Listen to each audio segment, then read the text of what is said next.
सत्ताधारी ज्यावेळेला मुजोर होतात आणि सर्वसामान्यांना गृहीत धरायला सुरुवात करतात आणि आपला मनमानी कारभार चालवतात, त्यावेळेला जनसामान्यांचा कशा भावनांचा उद्रेक होतो ह्याचं उत्तम उदाहरण म्हणजे वरळी जांभोरी मैदान येथे त्या बाई ज्या प्रकारे चिडल्या होत्या त्याच्यावरून आपल्या लक्षात येतं.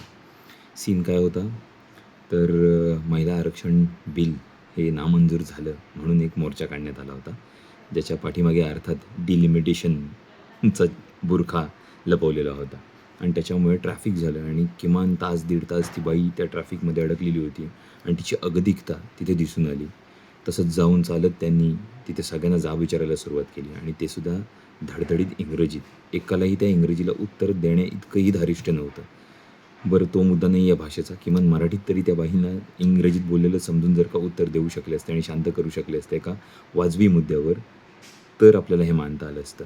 आणि आरक्षणाविरुद्ध काढलेला हा मोर्चा आणि त्याच्यामध्ये एक बाईच त्या मोर्चाला असं म्हणते की तुम्ही तो प्रोटेस्ट मैदानात करा, रस्त्यावर करू नका, आम्हाला त्रास होतो.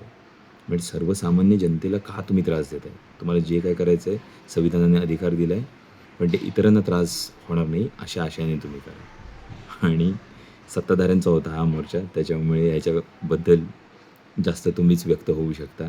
काही IT सेलवाले येतील प्रोटेक्ट करायला, भुंकायला, त्यांना आम्ही परमिशन दिली. भुंका, आम्हाला काही फरक पडत नाही.